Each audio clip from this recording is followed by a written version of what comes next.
Assalamualaikum warahmatullahi wabarakatuh. Saya Raffi dari kelas 12 IPA 3. Di sini saya akan menjelaskan kabinet-kabinet parlementer di Indonesia pada masa demokrasi parlementer.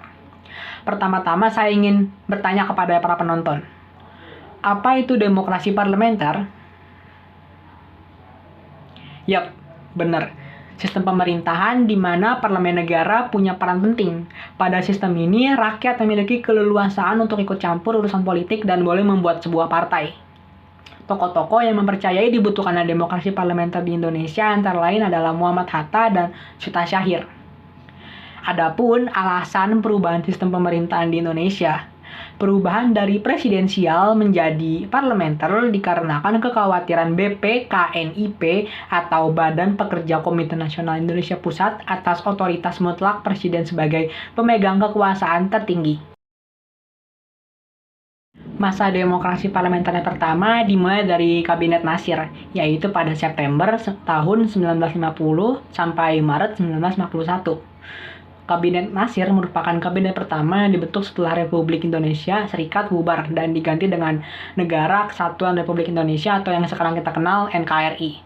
Natsir adalah tokoh masyumi partai Islam yang amat kuat saat itu. Usahanya untuk merangkul Partai Nasional Indonesia atau PNI selalu saja kandas. PNI kerap berseberangan pandangan dengan masyumi, bahkan melakukan tuntutan terhadap Peraturan Pemerintah Nomor 39 Tahun 1950 yang dikeluarkan Natsir. Sebagian besar parlemen berpihak kepada PNI, sehingga akhirnya Natsir mengundurkan diri dari jabatannya.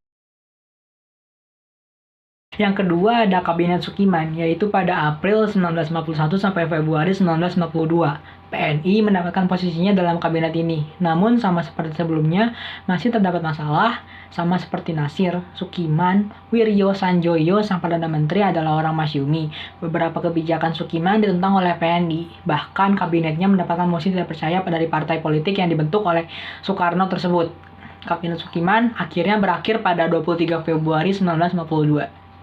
Yang ketiga ada Kabinet Wilopo, April 1952 sampai Juni 1953. Pada masanya, Wilopo selaku Perdana Menteri berhasil mendapatkan mayoritas suara parlemen. Tugas pokok Wilopo ketika itu menjalankan pemilu untuk memilih anggota parlemen dan konstituen, akan tetapi sebelum pemilu dilaksanakan, Kabinet Wilopo gulung tikar dikarenakan pada masanya banyak gerakan separatis yang terjadi di Indonesia. Yang keempat, Kabinet Ali Sastroamidjojo I, Juli 1953 sampai Juli 1955. Ali Sastroamidjojo melanjutkan tugas kabinet sebelumnya untuk melaksanakan pemilu pada 31 Mei 1954, dibentuk Panitia Pemilihan Umum Pusat dan Daerah. Rencananya kala itu pemilu akan diadakan pada 29 September untuk DPR dan 15 Desember untuk konstituen tahun 1955. Akan tetapi, lagi-lagi seperti yang dialami Kabinet Wilopo, Kabinet Ali Sastroamidjojo bubar pada Juli 1955 dikarenakan kondisi perekonomian Indonesia yang memburuk yang diakibatkan oleh adanya inflasi dan korupsi. Yang kelima, Kabinet Burhanuddin Harahap, Agustus 1955 sampai Maret 1956. Burhanuddin Harahap dengan kabinetnya berhasil melaksanakan pemilu yang sudah direncanakan tanpa mengubah waktu pelaksanaannya. Pemilu 1955 berjalan relatif lancar dan disebut-sebut sebagai pemilu yang paling demokratis. Kendati demikian, masalah ternyata terjadi pula. Soekarno ingin melibatkan PKI dalam kabinet dan tidak disetujui oleh koalisi partai lainnya. Alhasil, Kabinet Burhanuddin Harahap bubar pada Maret 1956. Yang keenam ada Kabinet Ali Sastroamidjojo II, Maret 1956 sampai Maret 1957. Berbagai masalah juga dialami Kabinet Ali Sastroamidjojo.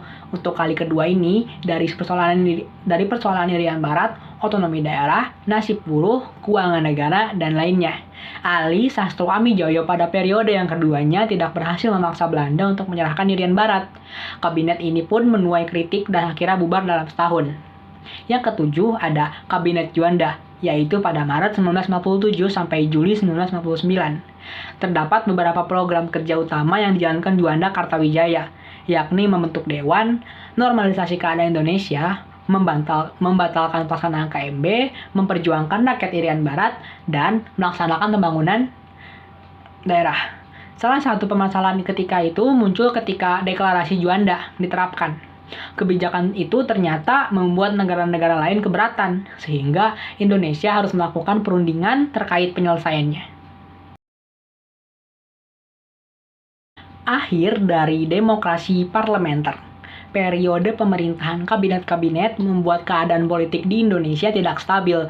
Bahkan hal ini ditakutkan berimbas pada segala aspek lain negara.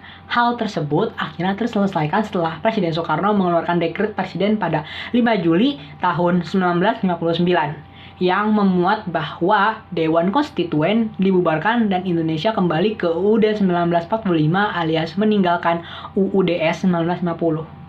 Sekian penjelasan dari saya, mohon maaf bila ada kesalahan, dan wassalamualaikum warahmatullahi wabarakatuh.